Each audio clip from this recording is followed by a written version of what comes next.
Welcome to Engage with Sketchnoting, Doodle your way to better retention. We're so glad you could join us this morning. We will be recording the session, and you'll be able to find the link in the Canvas course, which is the same place you went today to join us. That's also where you'll find our presentation, but the moderator's also putting it in the chat for you. And whether you're joining us live or later, at the end of the session, we do ask if you would fill out the feedback form for us. And if you're interested in earning 0.1 CEU digital learning credits for each session, you can do so by completing the short 10-minute reflection that's also located in the Canvas course. And Tanya, okay. By the way, I'm Jennifer Underhill. I am one of the digital learning coordinators working in the Southern and the Southeastern area. And I am Tanya Churchill, and I also work for the Southern and the Southeast area as a DLC. Yes. Okay. And here is our contact information if you would like to reach out to us with any additional questions that you might have after our session. These are the session goals that we have for today that we hope that you will obtain and be able to do by the end of our session.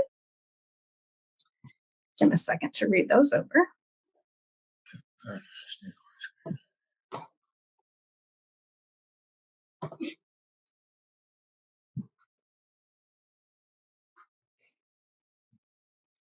Okay, and those are in our presentation as well. Yes. And the North Carolina digital learning competency that we are focusing on today is personal growth and connectedness. And if you were to click on the square right down there where the gray is, it will lead you to all of the competencies on the chance that you would like to read over them explicitly to see what's included in each of them. So now the paper and pencil that we mentioned, or the writing utensil and something to write on that we mentioned. So if you would, on that paper, would like you to create 4 different scribbles. And Tanya, if you'll click on that link, we'll kind of show you an example of the ones I did. Here's just an example of the 4 scribbles that I made, nothing fancy. And once you make those, we're just going to set them aside and we'll come back to them later in our presentation. Okay. I'll give you a few seconds to do that. All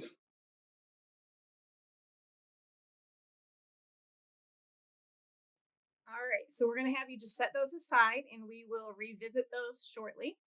And I'm going to open this part of our presentation with some stories that we found during our research about teaching transformations and aha moments that teachers have had along their journey. So Raina Freeman was a 5th grade teacher, and her transformation started when she was having students present their projects in the front of the classroom, and there was a student in the back of the classroom that was drawing, and she walked back there ready to reprimand the student, but instead of reprimanding him, what she actually did was ask him what he was doing, and his response was that by drawing what he was hearing, it was helping him remember the information, and that was kind of an aha moment for her. And so the text on this screen just details more information about how that moment right there made her realize what drawing actually did in an educational setting for her students. And then we have Carrie Bauckham, and she's actually the author of My Pencil Made Me Do It. So she wrote a book, and her story is explained by Katrina Schwartz, and that actual article is linked at the bottom of this slide. And Carrie Bauckham was a special ed teacher, and she made really great gains helping her students achieve their goals, but she had never really put much thought into how to get them excited about doing it. She just did her job well. But she also noticed that her students had trouble with visualizations when they were dealing with high-level content. She couldn't get them to explain what they were actually seeing in their head. And so since she did a lot of drawing at home with her child, and she was doing a lot of reading about drawing, she decided that she would start drawing pictures of this high-level context right in her teaching materials. And then she noticed that her students would then copy those drawings and were able to explain why the drawings were what they were. And then in her words in the article, the kids started to go rogue, as she said, and started drawing their own pictures of the content that they were learning. And that's when she realized that this was a really beneficial way to help them not only grasp higher level concepts, but to enjoy the learning and to engage in the learning. And of course, when Wake County gives us these EL materials and these textbooks they give us, we can't really have the kids draw on the margins, but the sticky notes are a really good thing that we can provide students to do similar things. And there's much more about her journey in the article at the bottom of this page here. So this slide is a story about Brody. And Brody started out in this story, an elementary student. He had an art teacher who really encouraged her elementary students to draw, saw a lot of benefit in it, kind of let them go their own way. And so Brody really thrived in elementary school, but in middle school, he was actually diagnosed by 8th grade with dysgraphia. And his parents reached out to this elementary school art teacher and just kind of explained that he did really well in elementary school, but the content was harder. The note taking was more intense in middle school. And she just wanted to have a conversation with the art teacher about, so what is it about drawing that is so helpful? You know, what tips can you give me? And long story short, the parents were actually going to advocate to put drawing as his accommodations in high school, and which is exactly what Brody got to do. So fast forward to 10th grade, Brody's in 10th grade, and the art teacher reached out, kind of kept in touch with him and reached out and said, so, Brody, how's it going? And Brody's response was, and quoted in the article, well, it definitely helped me pass chemistry. And this was about the drawing. And that was kind of a success story with Brody. And this art teacher went on to, again, continue to research about drawing, visual note taking, in educational settings, and asked Brody to create a sketch note about what it's like to be a learner with dysgraphia. And this is what Brody came up with. This is Brody's actual drawing. So that was kind of an inspiration, but it kind of made me a little sad in my research to come across this because I had a Dalton in elementary school when I was a science specialist. And this was like many years ago. And Dalton's story is highly layered, but I can give you a Cliff Note version here. It would be accurate to say that Dalton was a challenging student for most to teach, but in the years that he took my electives, and it was several years in a row, I didn't really struggle with him very much. He sure liked to draw. He was really good at it, and I could tell that it kept him focused, or at sometimes it helped him refocus so he could learn. His drawings were not always necessarily of science content. But I did have an idea for him since this was who he was. He was this artist, and it was what helped him just accelerate through his lessons. I wanted him to go to his science classes and actually draw what the homeroom teacher was teaching him, and that he would bring the samples back to me, and that I would use them in my science electives as authentic examples of scientific drawings. He told me he couldn't do it because he'd get in trouble. And I assured him that I would reach out to his teacher and explain what I needed and that it would all work out. So I reached out to the teacher. And what I got in return was an email from his case manager saying that his behavior intervention plan stated that he was not allowed to draw in class and there would be consequences if he did. And at that point, my heart sank. And to this day, I'm highly impacted by this. So the picture on this slide is one that Dalton gave me all those years ago. He was drawing in class, and as you can see, it's not exactly science related, but it was helping him focus. After class, he crumbled it up and he threw it in the trash can. And this was because he didn't want there to be any evidence to any other teachers that he would get in trouble for that he was drawing in class.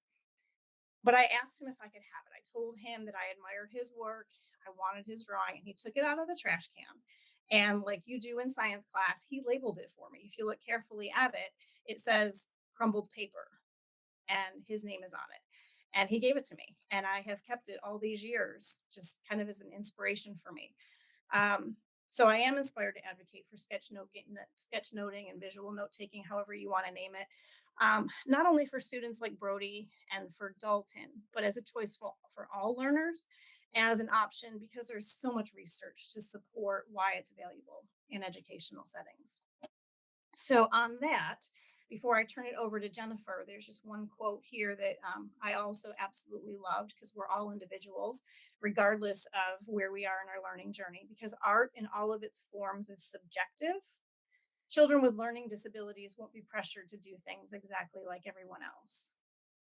And Jennifer is going to say a little bit more about this, so we'll turn it over to Jennifer.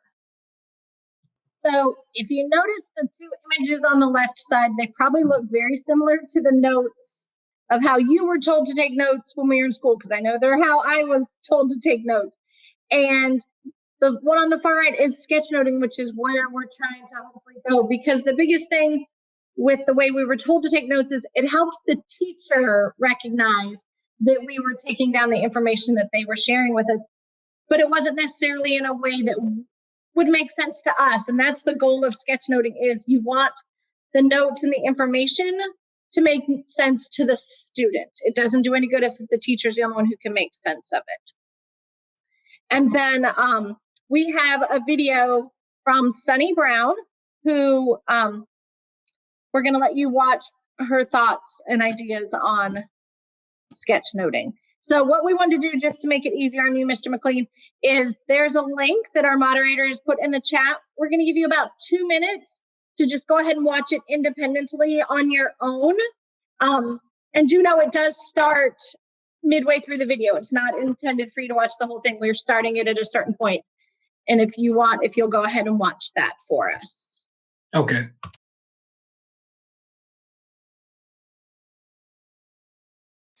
This may look familiar to you from Sunny Brown's presentation. And with what we've done through the stories that Tanya shared is the modalities of auditory and emotion is where we kind of hit upon for you. Where, she said, for someone to remember something, you need to hit on multiple modalities. So that's what we hopefully did with that video for you. And then here's some more thoughts about sketchnoting in kind of a higher level way. Agency, differentiation, accessible, arts, effective, empowerment, research-based. What we would like you to do here is to take a minute and reflect. And we want you to create a 6-word story. And that means we want you to think about kind of what you've heard so far, what you may already know about sketchnoting, something you saw in the video, a Brody or adulton you have in your school, a teacher that perhaps would benefit from incorporating this into the learning. And we want you just to take a minute here to see if you can put 6 words together, either a complete sentence or just kind of a phrase that you're thinking of right now as you're sitting here in this presentation. And we'd like you to put that 6-word story in the chat for us, just to give you a minute to reflect so far.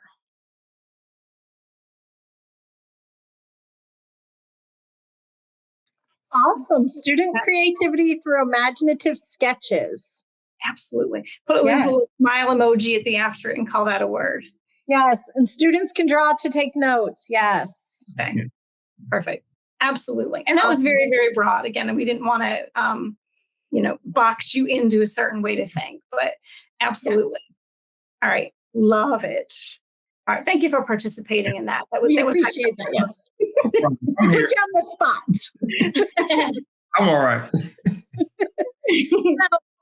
With this, turn towards imagery helping gain understanding, you may or may not have noticed that a lot of novels, which normally have little to no pictures in them, now are being republished as picture books. One in particular is the Harry Potter series, where there are these giant picture books that are full of imagery, along with other popular series like Twilight.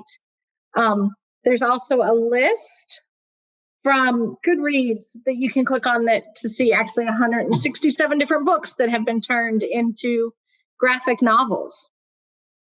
And here's some others that you may recognize. So it's kind of interesting, that shift in all words and the images only being in your head to having the books to help you create some of that imagery and understanding, even to the extent of adult coloring books being kind of popular now.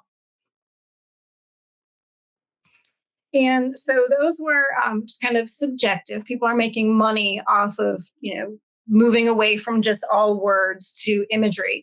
And we have some numbers here to share with you. So just kind of some to read off and to think about. And where these numbers came from are what we'll show you later in a research section, a reference resource section that we have for you linked in the slide presentation. So there is more research that you can do as well if you're interested. But here's just some numbers for you. 50% of the brain, 50% of it is dedicated to vision. 50% is everything else. 2/3 of the information transmitted to the brain is visual. So everything we receive from our environment, 2/3 of the information that actually goes to the brain is visual. 1 million fibers carry messages from our retina to the brain versus 30,000 of the auditory nerve. So put that into an educational setting, when we're listening to lectures, listening to meets versus what we're actually seeing. And then just a couple more. Images are processed 60,000 times faster than text. When touch is combined with vision, so think about, just the drawing, touching markers, colors, different kinds of paper. When touch is combined with vision, learning jumps 30%. And then as far as memory goes, when a student combines learning modalities, putting several different ways of learning together, there is a 21% increase in retention. And so where we're going with this is that the more of these learning modalities you can put together, the higher the retention is going to be. You can just receive information and hear it, and you may or may not retain it, but you add something visual to it, retention is going to go up a little bit higher. You add all three together, and it's just going to keep increasing from there. And if that wasn't the fact, then this might not look as familiar to you as it probably does. We can do jigsaw activities, we can, read material, but so often we reach for those colored highlighters and those sticky notes, and we write in margins and we underline things, and we just kind of do more than just one learning modality. We put it together intentionally. And so we say when our mind and body are working in tandem, there's little room left for distractions. You can sit there and just listen to us, but if you were also going to sketchnote it, you might not be as aware of the noises in your background and the things going on around you. All right, dual coding theory. I'm finding my way here, Jennifer. All right. So we're going to have you pause here for 2 more minutes. And instead of us tell you, you sit here and just receive the information about dual coding theory, which is research based from Alan Pavio from 1971. There is another 2-minute video that explains dual coding theory to you. And again, we're going to pause for 2 minutes, and we're going to ask that you watch this dual coding theory. You can just click on the link right here in the slide presentation, and that'll explain to you the idea of putting both images and words together and to make those connections in the brain.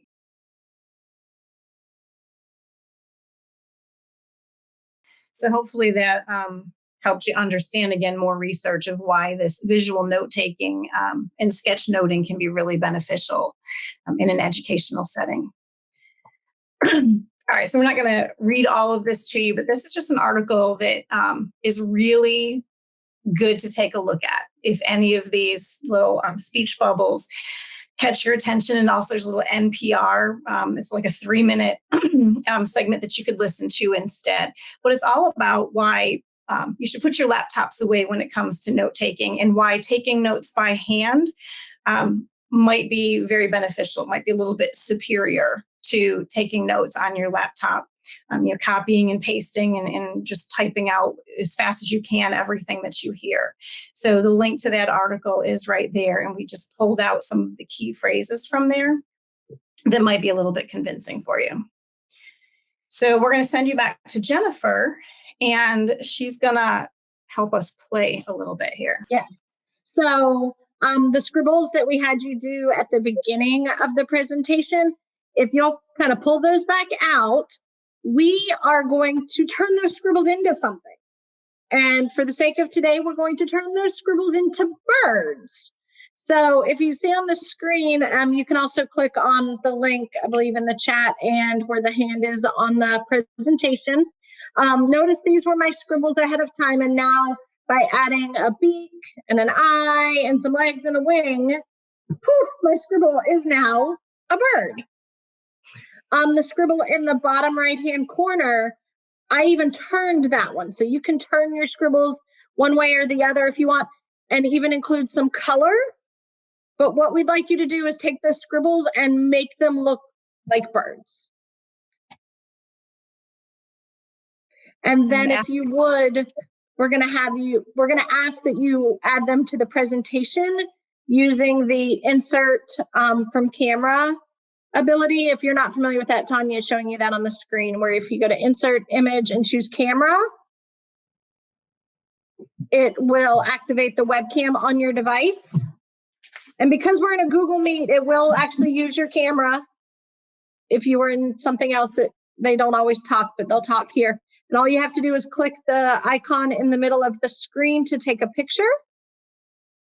And then it will instantly, you'll click on where the blue square is, and then it will add it to the slide, and you can share your birds with us.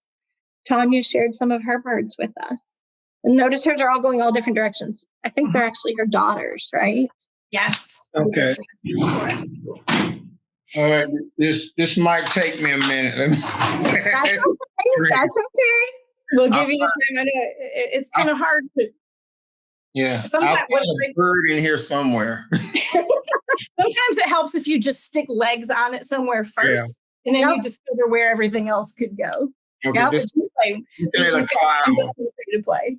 Okay. Okay. Give me a second. Not a problem. We'll save a slide for you there, and you can insert yours when you're done.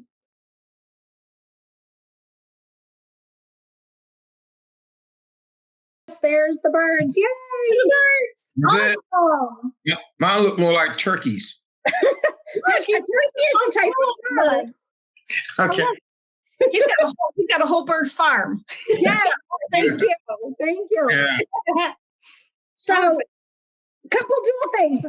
We've also shown you now how you can insert from the camera. So if you're working something paper pencil and you want to make it digital, on a side note.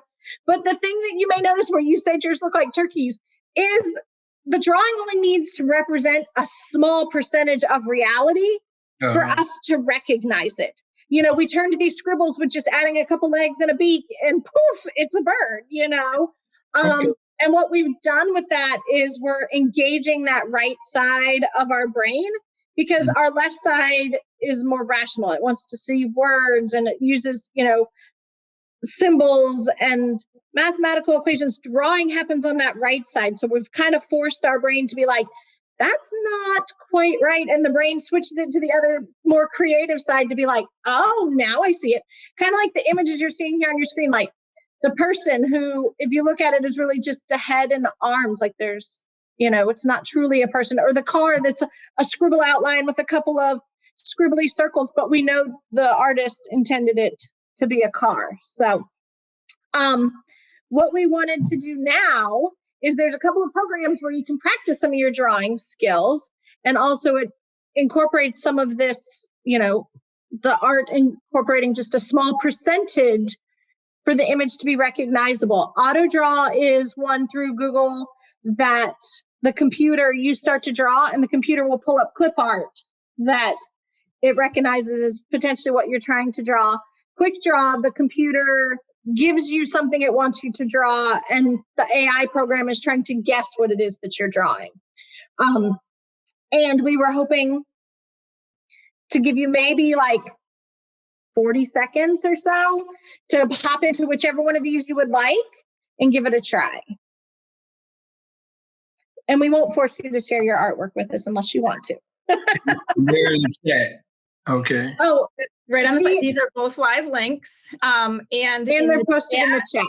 Yep. You can either choose the auto draw or the quick draw link. Remember, the auto draw is the one that you start to draw, and it gives you clip art that might fit what you're trying to say. And then the quick draw is more like a game. It tells you what to draw, you try to draw, and the computer guesses what you're drawing. Yeah. Okay. I'll try the quick draw. See what happens.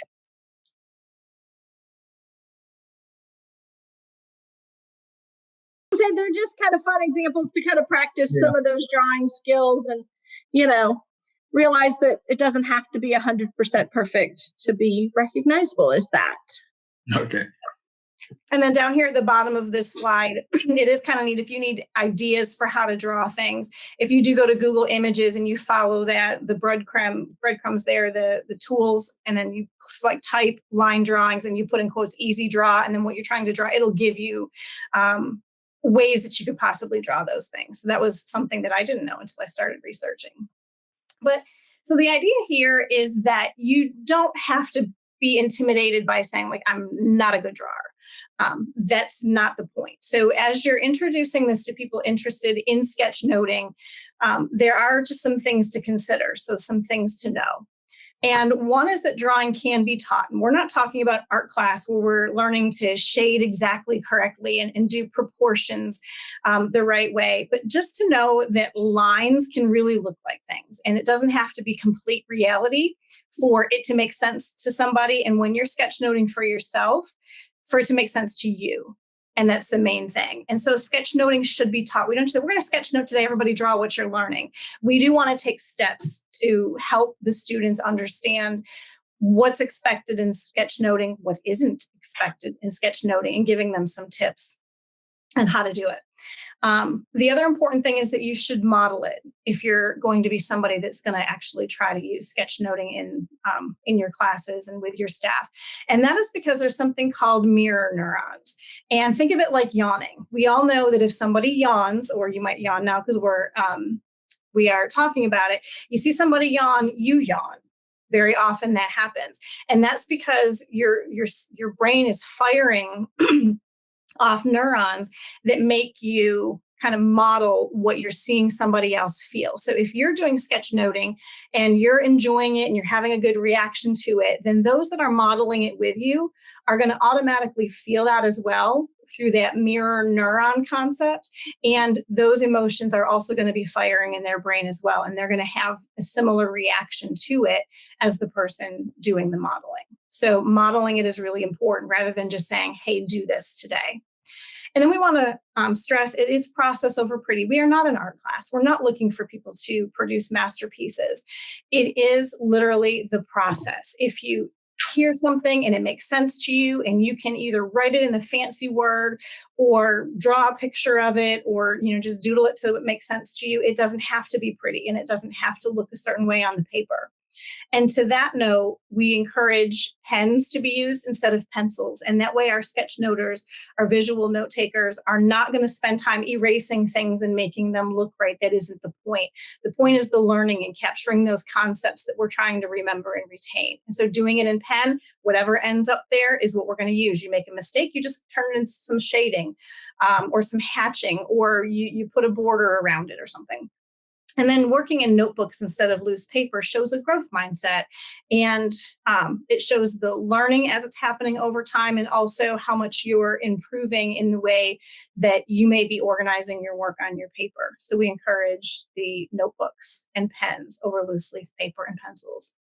And then there's organization. So graphic organizers are nothing new to education. And oftentimes we give students a graphic organizer and say, here, put your information onto the paper this way.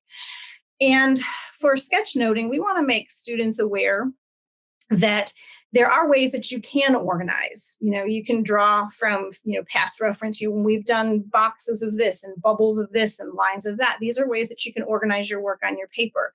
We can do arrows, but that's not a rule. So we should definitely bring up that there are ways to organize information on a paper that makes it flow from one thought to another, but that isn't necessarily going to work for every student the same way to organize it every time.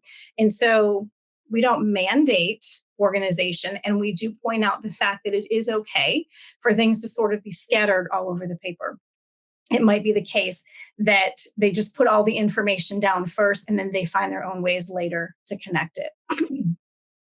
You can use something like this in class where you can hang this up as an anchor chart and say, if we're going to do something today, we're just going to draw one thing that we look up, and you add that to part of your lesson. Or you can say, if I'm asking you to look up something, then draw it on the paper and put the little symbol with the eyeglasses on there to say that this is something that we looked up. So you want to teach it little by little and give them just one thing at a time and work up to creating that culture of drawing. And these are some things that students can actually be looking for. This is an important point. If a teacher says that, you should start drawing. References to assigned reading, if they hear something about that, they should start drawing. If they hear the name of a person, they might want to draw the person. If you hear a number, draw the number out in some fancy way. So you just want to start giving them cues to listen to during the lessons to help them know when it's time for them to start doing the drawing. And then... Yep, Jennifer's going to take you through the elements. Sorry. And there's 5 key elements to sketchnoting. The arrows, containers, people, words, and simple lines. And arrows, it goes back to the organization. It can be that that's how you're choosing to show your thought process or the flow of ideas using arrows, and pay attention to this next. Containers, normally you would go back and put those afterwards. We're like, okay, this information all goes together. I'm going to put it into a container so that it's kind of a focused thought or idea that are related to each other. People, they don't have to be difficult. A lot of people get very stressed out about people. Stick people are very simple. Lots of people like the star people. There's tons of video tutorials that can kind of show you the easiest way to draw some people. And Tanya's going to share a little bit more with you about her people. Yeah, I've been drawing my life pretty much since I was 10. I would say all my life, but no, 4th grade, I started journaling and whatnot. And I do use people a lot in my drawings. And one thing because I am not an artist by any means, stick people is as good as I can do. But really, when you're drawing stick people, you can tell a lot just by paying attention to the joints. And if you can draw lines and put the joints leaning the right way, you can oftentimes feel the emotion or understand the situation that they're in just by drawing lines with joints. And so that's an easy way to think about people without being intimidated by, if you were in art class and, how high do your eyes have to be and how big should they be? So just simple lines is all we need. And then when it comes to words, have the students just take a word and practice writing it in different ways and drawing boxes around them and designs around them and making them a little bit wider, either all of the letters or just part of the letters. So practicing fancy words is a good way to help with sketchnoting. And then again, just coming back to those simple lines. If you look all the way to the right of this slide, look at what the simple lines can tell you. That is not anything that you need to take an art class to do. It's just putting lines together in certain ways. All right, so here's an activity that we're gonna kind of leave you with. We're not gonna have time to go in and do this activity, but a fun one that you can do with staff or with teachers. And that would be to just use the visual alphabet. Okay, so again, we're trying to make it seem like sketchnoting is not a difficult thing to do. And then just looking at something in your environment. If you want something to do after this presentation, and just find something, find your mouse, find your computer, your coffee cup, your table, and see if you can draw it just using the visual alphabet. Nothing less, nothing more than the visual alphabet. And that's a fun challenge to help people really learn that sketchnoting does not have to be elaborate. You don't have to have special talents and skills to do it. And as you're taking this back to your staff at school, or if you wish to personally learn more about Sketchnote, we have created a site full of resources for you. And we've approached different learning styles, whether you prefer to read about it, listen to it on a podcast. If you like research articles, there's even Twitter accounts of people that do sketchnoting, along with YouTube videos also. So we have a wide variety of resources there for you to investigate. Whoops. And then as we close out, we're just asking you to consider everything that you have heard. And, as you're considering the research, do you have Brody's and Daltons in your school? Are there teachers that are in a coaching cycle? Are there teachers that you'd like to kind of give some pointers or suggestions to based on an observation that you've had with them?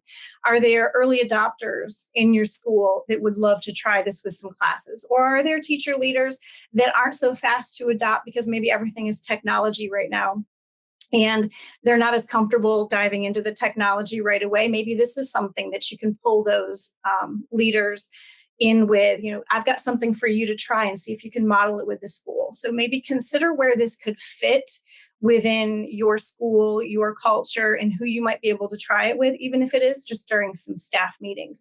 Bring in some of these suggestions. So just kind of a little reflection for you as you move into the feedback form for us. We do take the feedback very seriously when we consider what else we're going to present, how we're going to present it, what worked as far as the topics and the format of the presentation. So we do ask that you please complete our feedback form. We are here if you've got any other questions, comments, suggestions, you want to show us any more of your drawings. We will remain here until you are comfortable leaving, but definitely please visit that feedback form for us. It tells us a lot and how we can help you going forward. I will do that. And thank you guys very much. I appreciate your time this morning. This was wonderful. Thank you. We appreciate you attending and drawing along with us today. No Or problem. sketching. I might eat one of those birds today. Get your fiber, get your fiber. Yeah. All right. Thank y'all very much. I'm going to do the feedback form. Awesome. Thank you so much. Okay. Thank you. All right. Bye. Bye. Bye-bye.